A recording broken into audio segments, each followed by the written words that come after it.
kalau dia tidak berilmu agama, dia tidak akan mewarisi para anbiya. Eta ajaran urang, ajaran Wali Songo. Nasab bagi Wali Songo tidak ada artinya kalau amalnya jauh panggang daripada api, kalau akhlaknya tidak mencerminkan nasabnya. Kenapa pada tegang begini? Katanya nggak mau bahas nasab, ketelanjuran. Katanya saya dibilang keren.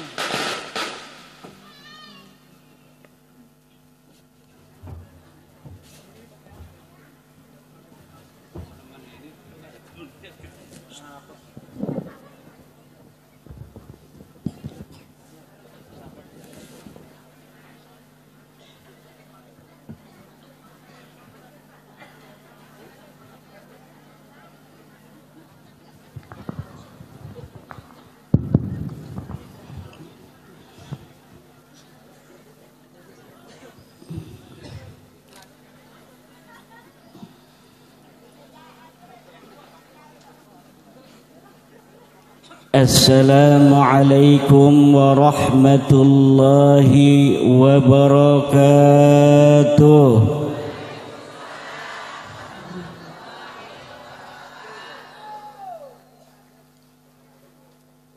Alhamdulillahi wahdah, sadaqa wa'dah wa nasara 'abdah wa 'azza jundahu wa hazamal ahzaba wahdah.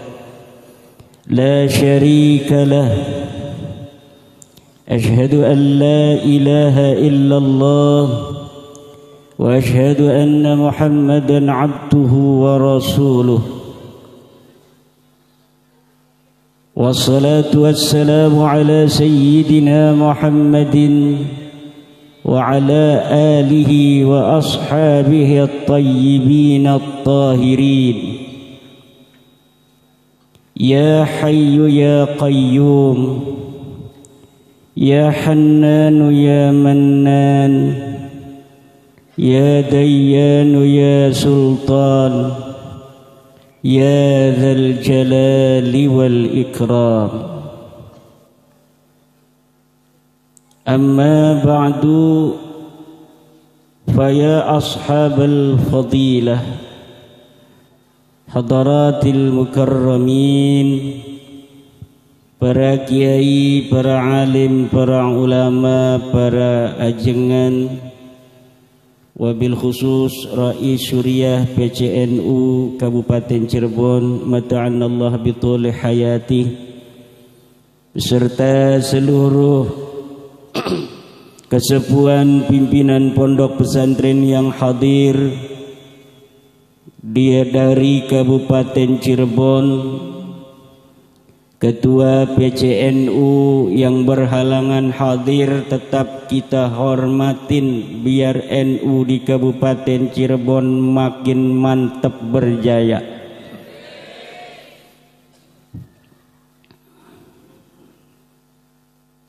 Para aparatur pemerintah, baik sipil maupun militer, wabil khusus Bupati Cirebon, Ibu Camat yang telah memberikan sambutan. Kita doakan Ibu Camat tetap sehat, barokah, naik pangkat jadi bupati.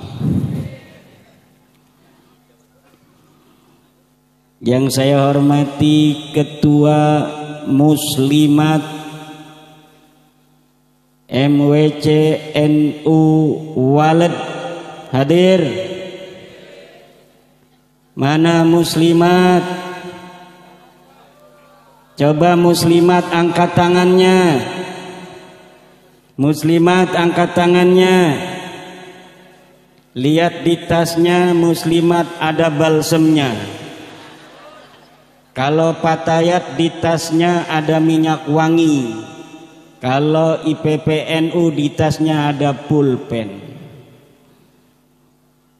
Pak Kiai ketua MWCNU-nya belum dihormatin. Saya lebih baik menghormati ketua MWC Muslimat dulu. Karena laki-laki tanpa perempuan bagaikan jangkrik tanpa curut.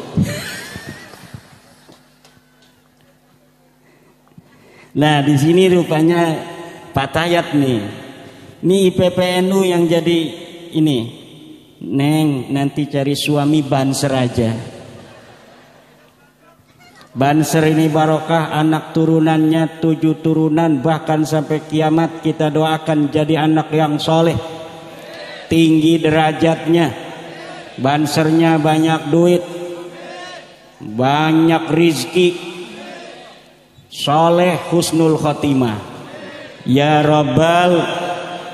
Ketua MWCNU Walid yang saya hormatin, Ketua Ansor Kecamatan Walid hadir.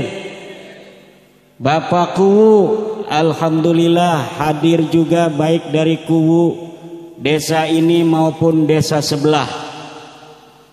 Juga Ketua RMI MWCNU Walid, Ketua Pagar Nusa, Ketua LBM, Ketua LDNU dan lain sebagainya, seluruh lembaga dan banom dari MWCNU Walid Kabupaten Cirebon yang semuanya saya hormati, wabil khusus para hadirin warga Nahdliyin Nahdliyat dari MWCNU Kecamatan Walid yang hadir maupun yang lagi jaga rumah, semuanya Allah muliakan, semuanya Allah akan kasih rizki yang banyak, hidup yang penuh barokah, husnul khotimah. Tidak lupa yang malam hari ini hadir dalam keadaan hamil, hamilnya sehat, anaknya sehat, ibunya sehat, melahirkannya mudah, anaknya nanti jadi anak yang soleh dan solehah, jadi kiai, jadi ulama, jadi camat, jadi bupati, jadi gubernur Cirebon. Amin. Ada enggak gubernur Cirebon? Provinsinya can aya, kiai engke gak aya, insyaallah. Amin. Setuju kalau Cirebon jadi provinsi? Setuju kalau orang Walid yang jadi gubernurnya? Setuju kalau Pak Kuwu kita ini yang hadir jadi gubernur Cirebon ke depan? Amin. Ya Rabbal. Dan tukang sound system yang bagus ini, sound systemnya yang saya hormati, mudah-mudahan banyak order, barokah. Amin ya Allah ya Rabbal. Bapak Ibu, saya dipesan melalui pesan singkat WA, Pak Kiai tolong jangan bahas nasab, sensitif. Saya tanya apa ama bendahara MWC. Saya tadi habis makan di rumah bendahara. Kata saya, siapa itu yang SMS jangan bahas nasab? Judi katanya. Berarti itu disuruh sama bendahara itu. Bendaharanya ketakutan saya bahas nasab. Insya Allah saya tidak akan bahas nasab. Cuma saya mau laporan. Tadi sejak semalam saya di pesantren Megu, dilanjutkan pagi di pesantren Benda Kerep, dihadiri oleh para kiai-kiai Benda Kerep, Kiai Muayyad, Kiai Abdurrahman, Kiai Muhammad, Kiai Ahmad bin Hasan, juga dihadiri oleh Keraton Kanoman, dihadiri oleh Keraton Martasinga, dihadiri oleh Pustakawan Keraton Kanoman, dihadiri oleh Nakobah Auliaut Tis'ah Kiai Ilzamuddin dari Madura, juga dihadiri oleh Ketua LP3SN Kiai Abdul Hanan Ihsan, Lembaga Pencatat Nasab Wali Songo. Kami laporan, tidak akan membahas, hanya laporan hasil keputusan musyawarah nasab tentang silsilah Sunan Gunung Jati Syarif Hidayatullah. Diputuskan pas maghrib, dari mulai malam di Megu, dilanjutkan di Benda Kerep dari mulai pagi sampai pas adzan maghrib, ditutup oleh doa Kiai Muayyad. Hasil keputusannya dibacakan oleh Kiai Haji Ahmad bin Hasan. Diputuskan bahwa silsilah Sunan Gunung Jati Syarif Hidayatullah bukan ke Ba'alawi tapi ke Musa Al-Kazim. Itu yang pertama. Yang kedua, bahwa nasab Ba'alawi kepada Rasulullah termasuk dalam kategori nasab mukhtalafun fihi, perbedaan pendapat di dalamnya. Demikian laporan kepada masyarakat Walad hasil dari Gotra Sawala zaman now tanggal 30 Juli 2023 hari Ahad di Pondok Pesantren Benda Kerep Cirebon tentang nasab Sunan Gunung Jati dan nasab Ba'alawi. Sekian. Beres kan? Mantep kan? Saya tidak bahas, cuma laporan saja. Alhamdulillah.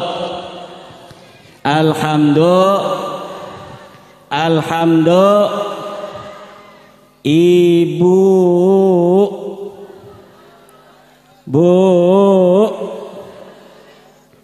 hayang boga minantu santri, hayang boga minantu banser, ente kumaha ya, teu hayangeun boga minantu banser, padahal doa urang tadi sadayana ka banser. Mugia loba duitna, mugia bagja, mugia tinggi derajat, anakna soleh. Ibu-ibu, zaman sekarang kita cari menantu harus hati-hati. Banyak orang yang kelihatannya ganteng, banyak orang yang kelihatannya bawa mobil, tetapi ternyata tidak menjanjikan keimanan dan kesalehan bagi keturunan kita sampai hari kiamat. Dengerin MC, cari suami yang saleh. Jangan mikirkan apakah dia sudah punya istri atau belum, jangan. Yang penting saleh. Apakah anaknya udah 6, apakah istrinya 1 atau 2, jangan. Yang penting saleh. Buat apa punya menantu jejaka lamun teu boga duit? Betul. Buat apa punya menantu jejaka kalau enggak soleh? Tolong ibu-ibu cari menantu soleh, cirinya pakai sorban putih, pakai jubahnya pelatnya merah, sarungnya putih. Insya Allah ibu camat, itu adalah calon menantu yang saleh. Amin ya robbal. Lah ini begini nih contohnya nih.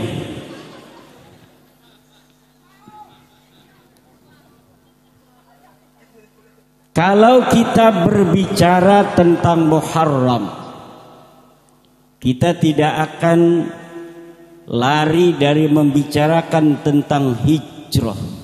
Betul. Hijrah eta ayat 3. hijrahna Nabi besar Muhammad sallallahu alaihi wasallam. Yang kedua, hijrah milenial. Yang ketiga, hijrah radikal. Naon anu dingaranan hijrah Nabi Muhammad? Nyaeta hijrahna Nabi Muhammad sallallahu alaihi wasallam awit di Makkah sampai ke Madinah. Itu namanya hijrah Nabi besar Muhammad. Apa yang dinamakan hijrah milenial? Hijrah milenial adalah kalau sudah memotong celana panjang sampai ke atas mata kaki. Apa itu hijrah milenial untuk perempuan? Kalau sudah ganti kerudungnya muslimat menjadi kerudung syar'i sampai pantat. Itu namanya hijrah milenial. Kalau belum mata kakinya, kalau belum celananya dipotong sampai atas mata kaki, maka tidak disebut hijrah. Tidak disebut sudah hijrah. Walaupun ngajinya rajin, kawang alpiyah, baca Quran sehari 2 juz, kalau belum dipotong celana panjangnya sampai atas mata kaki, belum disebut sudah hijrah. Walaupun jamiahan setiap hari, seminggu semuanya untuk jamiahan, kalau belum jilbabnya sampai pantat, maka dia tidak akan disebut sudah hijrah. Itu hijrah milenial, produk anak-anak muda Wahabi zaman sekarang. Paham? Paham? Paham? Ada lagi hijrah radikal. Naon anu dingaranan hijrah radikal eta?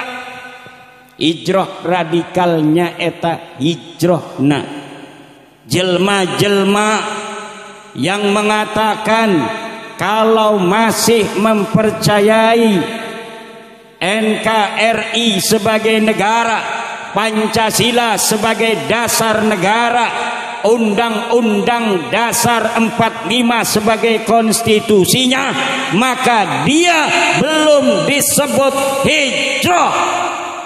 Tapi kalau dia sudah tidak mengakui lagi NKRI, tidak lagi mengakui Pancasila, tidak mengakui lagi UUD 45, ingin menegakkan syariat Islam di bumi Indonesia dengan cara mengganti NKRI menjadi negara khilafah, baru dia disebut orang yang sudah hijrah. Ieu naon? Tadi mah kopina pahit, ayeuna pahit deui. Amis, alhamdulillah. Saya kok bisa bahasa Sunda di sini? Saya Bantennya bahasa Jawa. Tapi di sini saya karena alhamdulillah barokah masyayikh Nahdlatul Ulama di Waled, abdi tiasa ngomong Sunda. Kayaknya mau punya istri orang Sunda. Amin. Amin. Ini kalau sudah 40 orang amin, kayaknya ini alhamdulillah ini Pak Bendahara. Mana bendahara yang WC itu? Ngumpet dia. Hijrahnya Nabi besar Muhammad sallallahu alaihi wasallam dari Mekah menuju Madinah mempersiapkan pondasi keislaman, mempertahankan iman.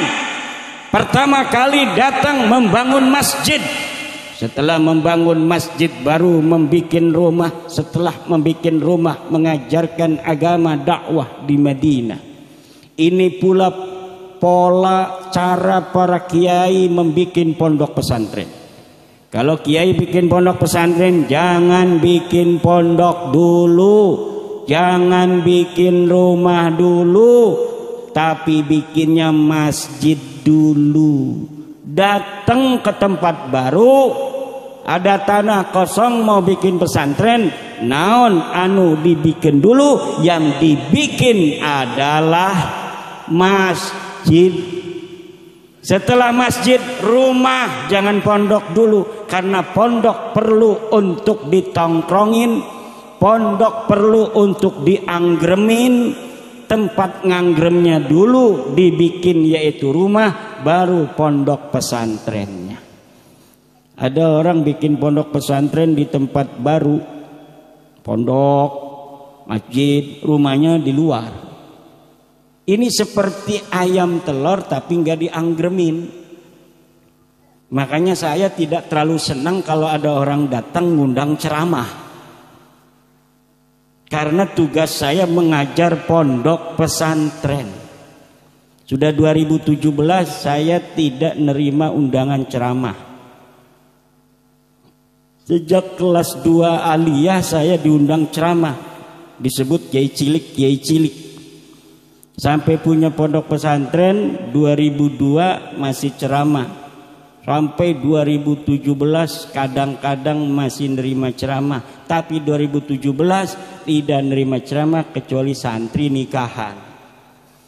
Tapi semenjak bahas nasab ini, saya merasa bertanggung jawab. Sudah mengeluarkan wacana batalnya nasab satu gabilah. Kemudian saya tidak berani ngomong, disangkanya kalau enggak menerima undangan ceramah. Jadi saya terpaksa ceramah lagi. Tapi kalau diundang ceramah betul-betul hanya acara, bukan acara NU, hanya acara masyarakat, banyak yang saya tolak. Tapi untuk walad ini acara MWC NU, dari dulu saya tidak ceramah pun 2017. Kalau acara NU di amplopan ente di amplopan, aing datang.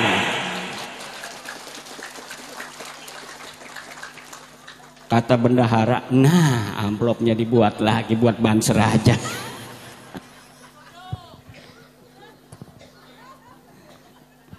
Kalau acara NU saya itu seneng. Kenapa seneng? Berarti NU di tempat yang ngundang saya itu gerak. Berarti jalan, bukan hanya gerak juga jalan. Ada gerak tapi nggak jalan-jalan. Itu namanya jalan di tempat. Gerak. Jalan tapi di tempat. Gerak. Kalau kita jalan harus bergerak. Muslimatnya ini sudah kelihatan bergerak di walad. Dari mana Pak Kiai dapatnya? Lihat dari seragamnya. Kalau muslimatnya udah pakai seragam begitu, ciri-ciri muslimatnya gerak. Minimal itu kreditnya bisa selesai. Amin ya robbal. Kata Mbah Hasyim Asy'ari, siapa yang ngurusin NU, dia akan aku anggap sebagai santriku. Siapa saja yang sudah aku anggap sebagai santriku, aku akan doakan dia dan keluarganya mati dalam keadaan husnul khatimah. Ya Allah biha, ya Allah biha, ya Allah. Ya Allah biha,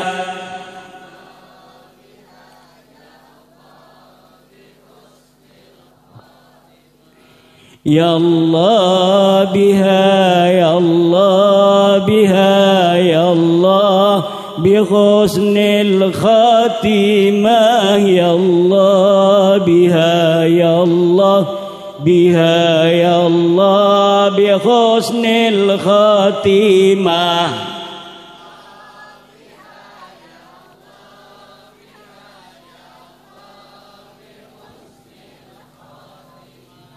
Ya Allah biha,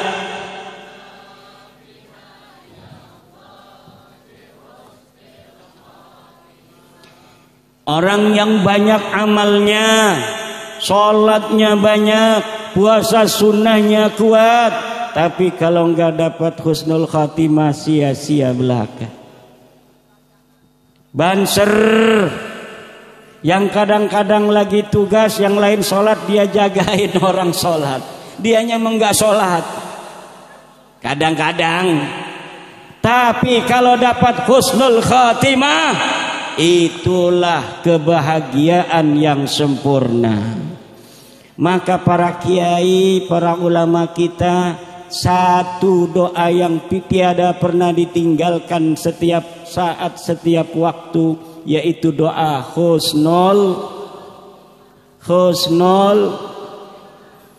Kata kiai, kalau orang pernah berada di hadapan seorang kiai yang makbulun indallah wa mahfuzun wa mu'tanan bihi wa araf, maka hanya dengan getaran barokah dekat dengan kiai itu, insya Allah dia akan mati dalam keadaan husnul khatimah. Maka kebahagiaan yang tiada tara kalau kita hidup di kampung, ditakdirkan oleh Allah untuk mudah menghadiri acara-acara riungan tetangga. Kita pegawai negeri, di sela-sela kita sibuk di pegawai negeri, kita menyempatkan waktu untuk hadir riungan tetangga kita yang haul ayahandanya. Kemudian kita duduk, kemudian ada kiai yang berdoa, kita amin aminan, kita satu majlis dengan ulama itu, ulama yang makbulun indallah. Maka mungkin segala kebaikan yang pernah kita lakukan yang belum diterima karena tiada keikhlasan, dengan kita berada satu majlis dengan orang yang dicintai oleh Allah, dengan itulah mungkin Allah akan memberikan kasih sayang husnul khatimah dan ampunan untuk kita semua. Ketika Pak Kiai yang berdoa itu korupsi doa, kena sayang pada kita, dia diundang untuk haul mendoakan sahibul haul almarhum, tapi yang hadir dia doakan, Allahumma ij'alna wa auladana wa azwajana wa dhurriyyatina wa tullabana min awliyaikal muqarrabin wal ulama'il 'amilin ar-rasikhin al-'abidin az-zahidin al-mutawadi'in al-maftuhin al-marzuqin al-mahbubin al-mujahidin at-tahirin. Amin. Paham gak paham dia amin aja pokoknya. Lambene amin, tapi matanya ngelihat pekakak ayam. Lama amat ya ini doanya, pekakak ayam udah dingin. Begitu saja insya Allah akan diterima oleh Allah subhanahu wa ta'ala. Karena yang didengar oleh malaikat kalimat amin kita. Ketika kita amin, maka amin kita itu akan sama nilainya dengan doanya Pak Kiai itu yang membacakan doa untuk kita. Ketika ada kiai mau berdoa panjang, kemudian kita cukup amin, maka kita dianggap sama berdoa panjang dengan kiai tadi. Alangkah mulianya seorang alim, alangkah mulianya seorang ulama di sisi Allah, membina masyarakat menjadi tangga bagi umat untuk mendapat kasih sayang Allah, untuk menjadi tangga maghfirah bagi umat dengan keberadaannya sebagai pewaris daripada Nabi besar Muhammad sallallahu alaihi wasallam. Karena pewaris para nabi adalah para ulama. Al-ulama warasatul anbiya. Pewaris para nabi adalah ulama. Bukan Tubagus, bukan Elang Hamzah. Walaupun dia keturunan daripada Kanjeng Sinuhun Syarif Hidayatullah, keturunan Rasulullah, kalau dia tidak berilmu agama, dia tidak akan mewarisi para anbiya. Eta ajaran urang, ajaran wali songo, nasab bagi Wali Songo tidak ada artinya kalau amalnya jauh panggang daripada api, kalau akhlaknya tidak mencerminkan nasabnya. Kenapa pada tegang begini? Katanya nggak mau bahas nasab, ketelanjuran. Katanya saya dibilang kereng. Apa bahasa kereng itu ada nggak di sini kereng? Kereng eta jelma Cina. Atuh sarua beta majeng sebelah Cina. Togmol eta mah budak. Saya lebih senang disebut budak kata orang Madura. Budak itu berarti kan masih muda, masih ngora. Ini ada yang salah di dalam ajaran-ajaran sekelompok orang tentang nasab. Di Wali Songo yang tahu nasab kecuali di keraton mungkin karena itu harus. Kalau yang sudah di luar keraton biasanya dia mengetahui nasab kalau sudah dewasa, kalau sudah wajar mendapatkan nasab. Kadang-kadang satu keluarga itu nggak ada yang tahu nasabnya, padahal misannya nasabnya dipajang di tembok, tapi dia nggak tahu sama sekali. Kenapa? Karena di antara mereka tidak ada yang mau nyantri. Ketika di antara mereka tidak ada yang mau nyantri, banyak yang tidak berilmu agama, banyak yang tidak saleh, oleh keluarga yang lainnya tidak diberikan nasab silsilahnya ke atas yang merupakan keturunan orang-orang yang saleh, sehingga dia tidak akan membawa dengan kerendahan akhlaknya, kerendahan luhurnya yang sudah mulia di hadapan Allah, di hadapan manusia.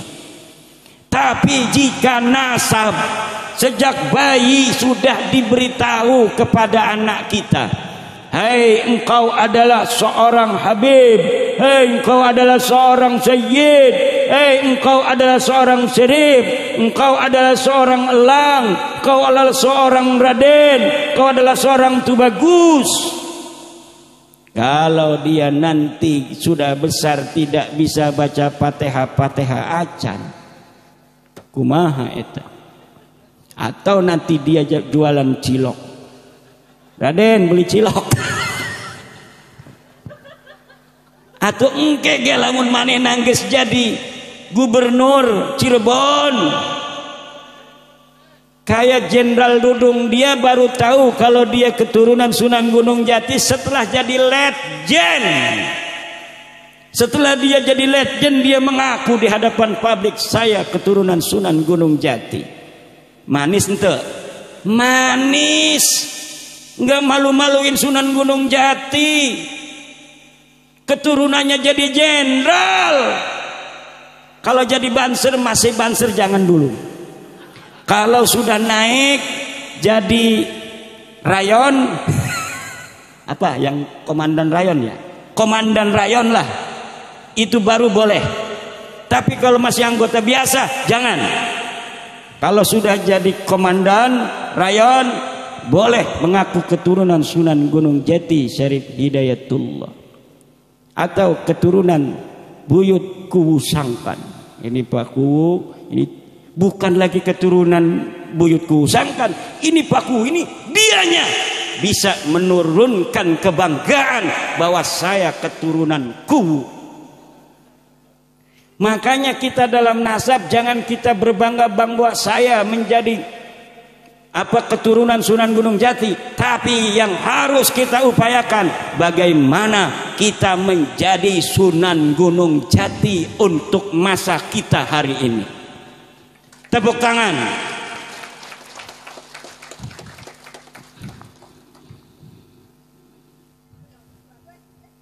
Tuh, pengen punya menantu yang soleh, yang begini mau? Siap.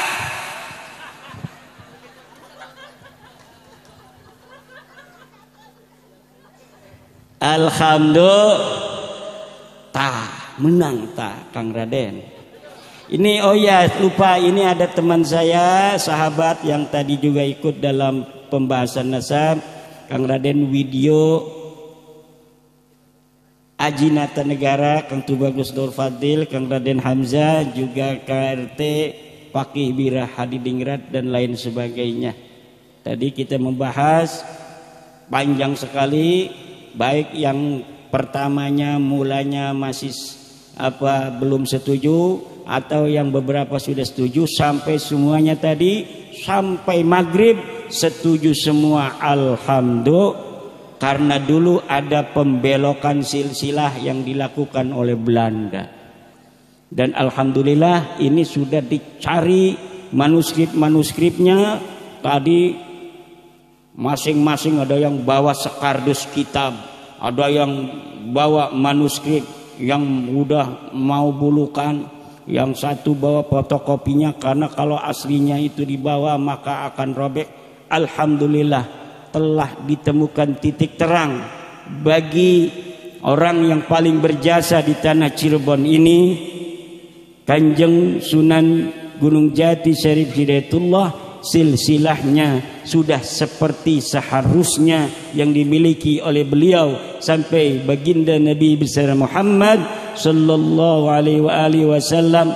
Semoga curahan rahmat kasih sayang Allah untuk beliau senantiasa dihadirkan oleh Allah dalam kubur beliau, dan semoga seluruh warga Cirebon, warga Banten, Jawa Barat senantiasa mendapatkan keberkahan dengan berkahnya Sunan Gunung Jati Syarif Hidayatullah, sehingga Jawa Barat, DKI, Banten yang dulu diislamkan oleh Kanjeng Sunan Gunung Jati Syarif Hidayatullah akan dapat mempertahankan iman dan Islam ini, menjaganya setiap generasi ke generasi sampai hari kiamat ila yaumil qiyamah, dengan kebesaran jiwa, keikhlasan beliau sebagai seorang penyebar agama Islam, juga oleh Syekh Datuk Kahfi, juga oleh wali-wali di Cirebon yang lainnya. Saling bahu membahu, mereka ikhlas, tidak mengenal lelah. Seperti saya dari kemarin dari Istiqlal bersama putra Cirebon Kiai As-Said Agil Siraj, Kiai Mustafa Akil, kemudian dengan putra Cirebon lagi Kiai Ahmad di Megu, dengan putra-putra Cirebon lagi di Benda Kerep. Malam ini dengan kiai-kiai di Walad ini luar biasa. Beberapa hari ini senantiasa dikelilingi oleh para ulama-ulama Cirebon. Ini bukan sembarangan. Ini adalah takdir daripada Allah Subhanahu wa ta'ala. Saudara ketemu saudara, merekatkan jiwa, merekatkan cinta, merekatkan silsilah daripada buyut kita bersama orang yang paling berjasa di tanah Cirebon, Jawa Barat, DKI dan Banten, yaitu Eyang Sunan Gunung Jati Syarif Hidayatullah. Allahumma zid syarafah, amin ya rabbal. Hadirin ma'asyiral muslimin rahimakumullah. Hijrahnya Nabi besar Muhammad sallallahu alaihi wasallam membawa pondasi-pondasi negara Madinah, menyebarkan Islam toleran, Bhinneka Tunggal Ika. Berbeda agama yang ada di Madinah, ada agama Islam, ada agama Yahudi, ada agama Nasrani Najran, kemudian ada suku Aus, ada suku Hajraj, ada kaum Muhajirin, ada kaum Ansar. Semuanya diikat dalam piagam Madinah, Bhinneka Tunggal, Bhinneka.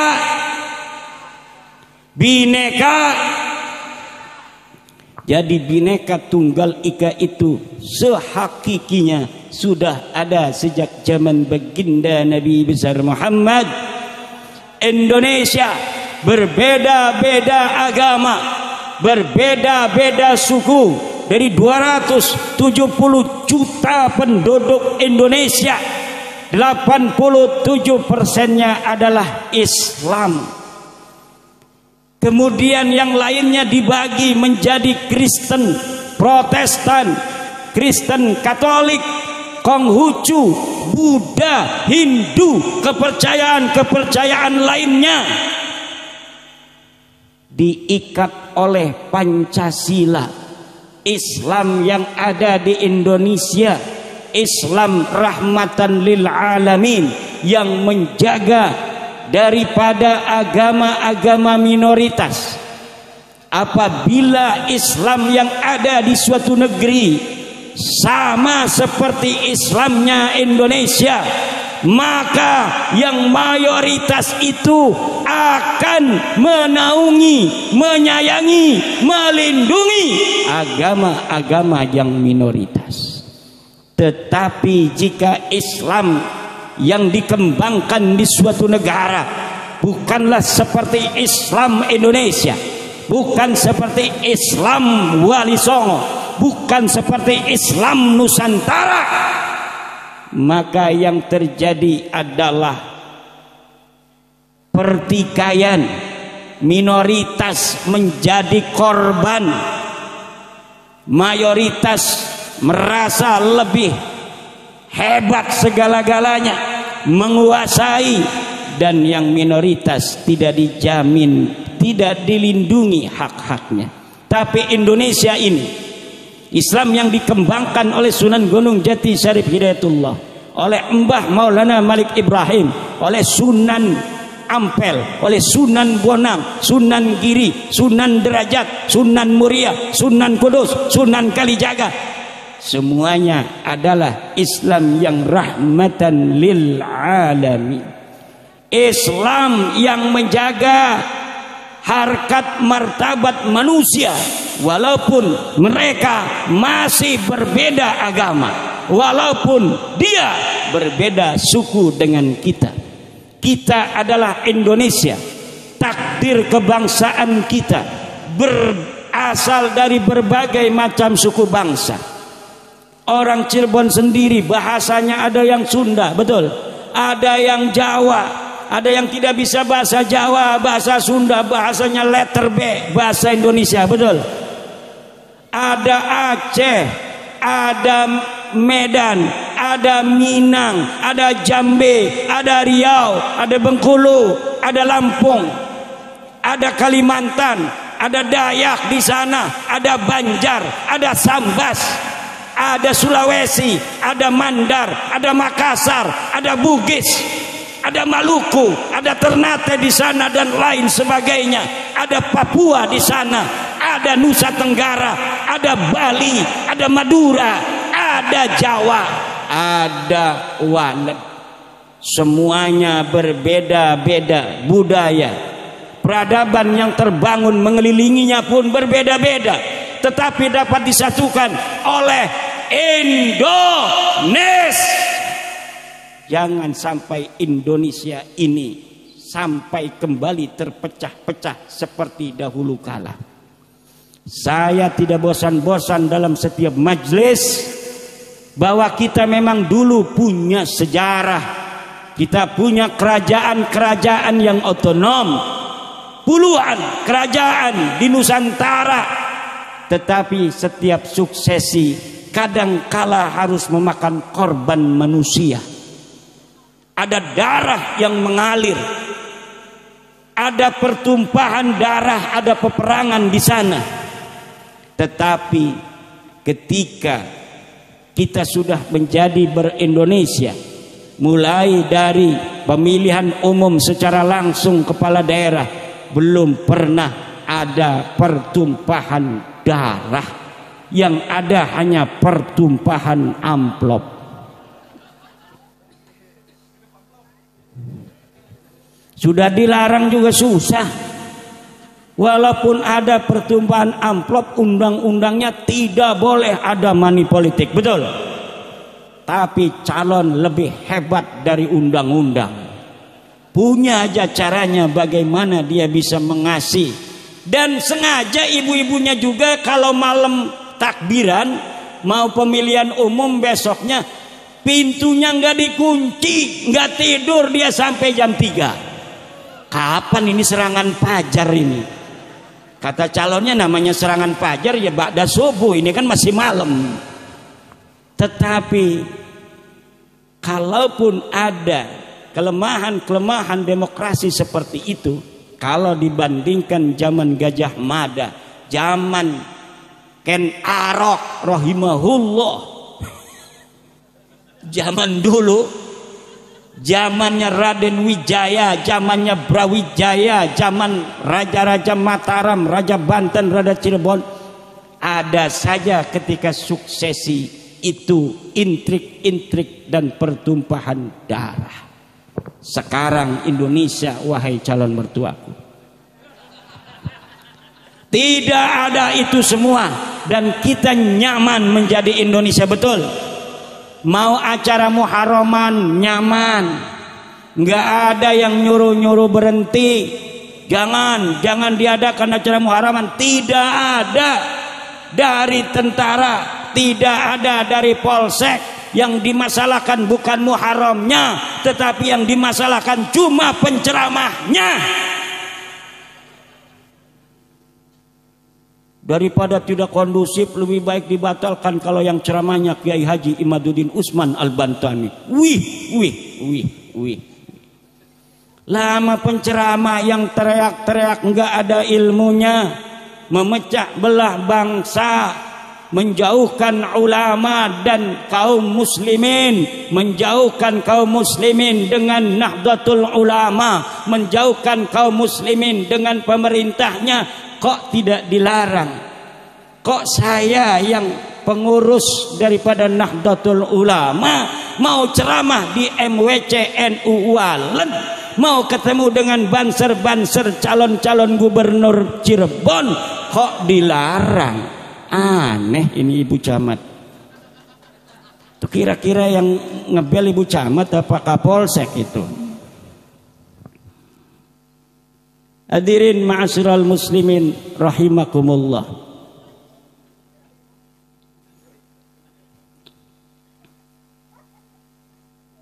Kanjeng Nabi besar Muhammad sallallahu alaihi wasallam, bagaimana sabarnya beliau kepada orang-orang Yahudi.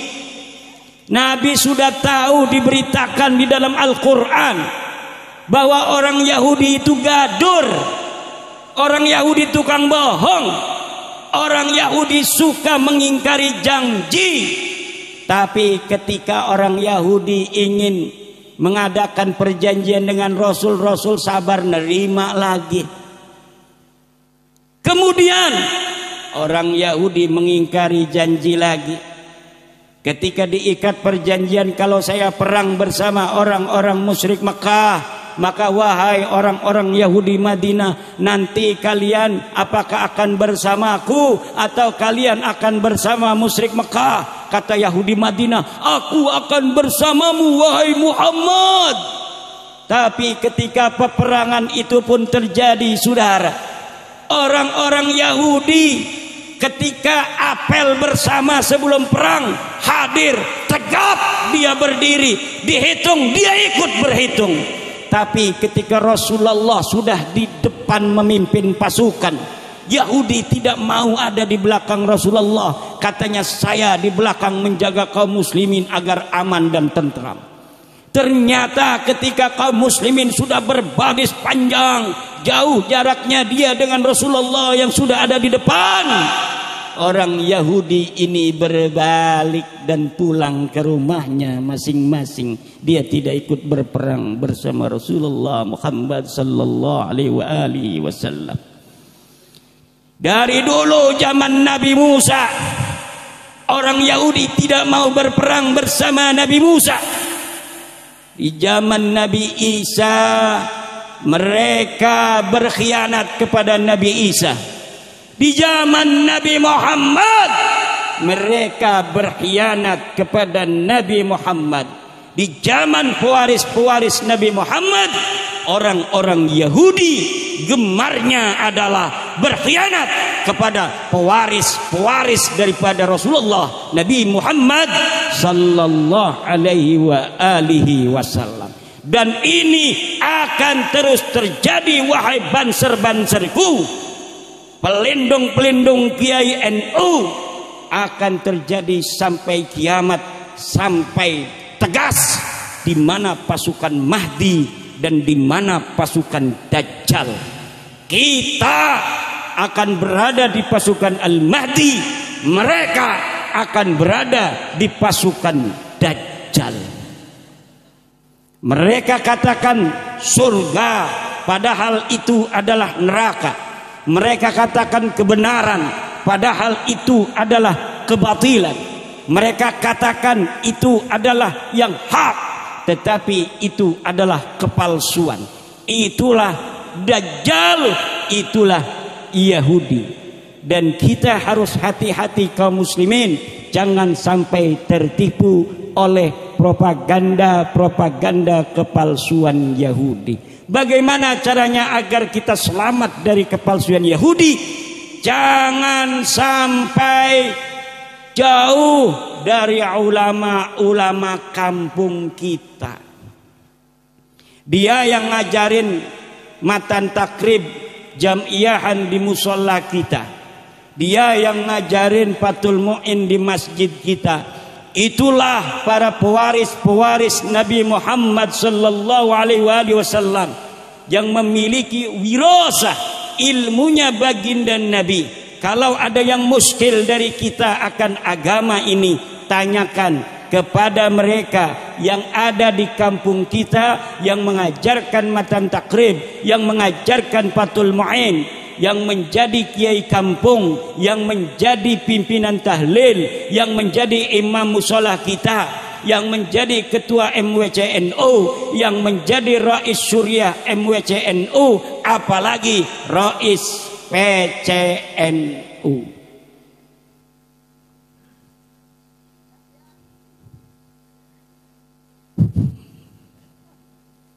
Apa ini? Sallallahu. Capek juga ternyata ya.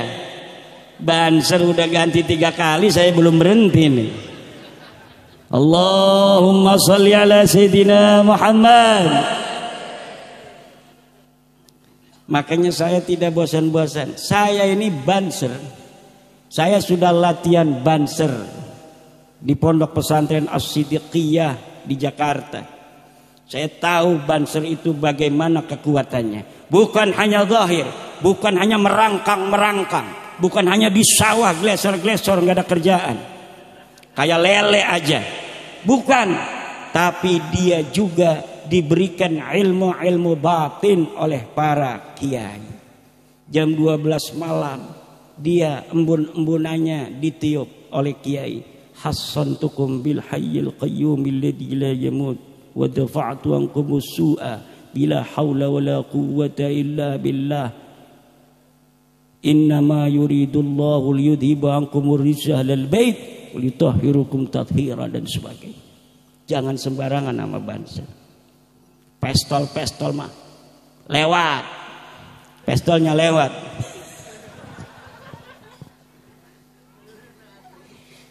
Barokahnya belum. Saya punya teman banser, teman kuliah. Kata saya dari Jawa datang ke Tangerang, terus jadi karyawan. Tapi segitu dia jadi karyawan, kalau hari Minggu dia pakai pakaian banser, di mana ada acara kiai, dia mengawal kiai. Nggak ada liburnya dia berarti. Selain hari Ahad dia itu kerja di pabrik, kemudian dia berkhidmah di banser sambil kuliah malam.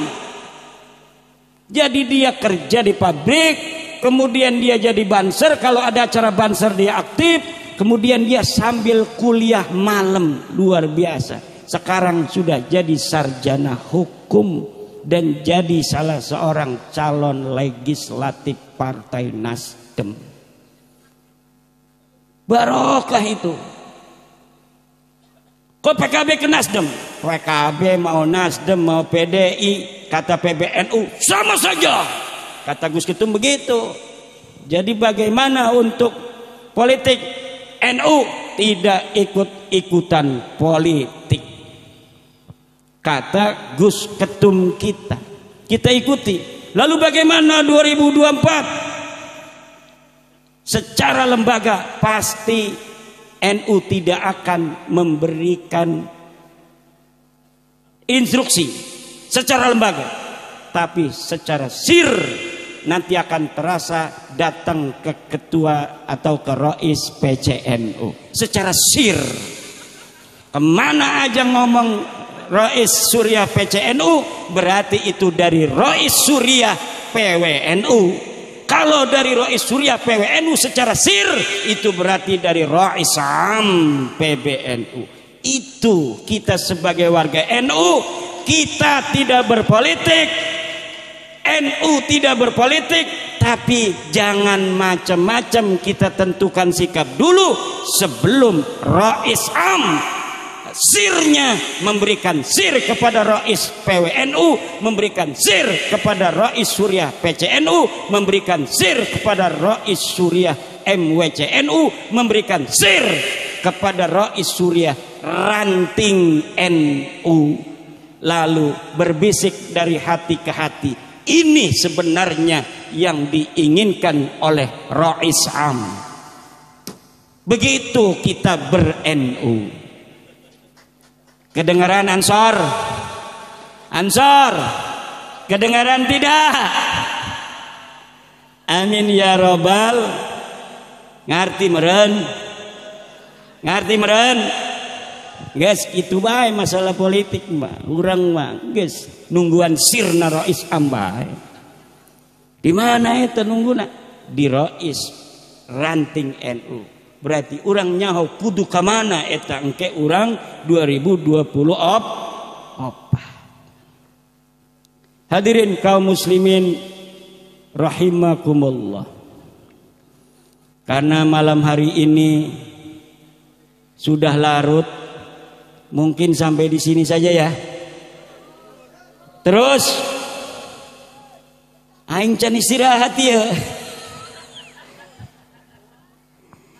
Dari hari Sabtu acara, kemudian malamnya acara sampai jam 1 malamnya, kemudian pagi dari jam berapa? 10 sampai jam 6 sore, pas itu Yai.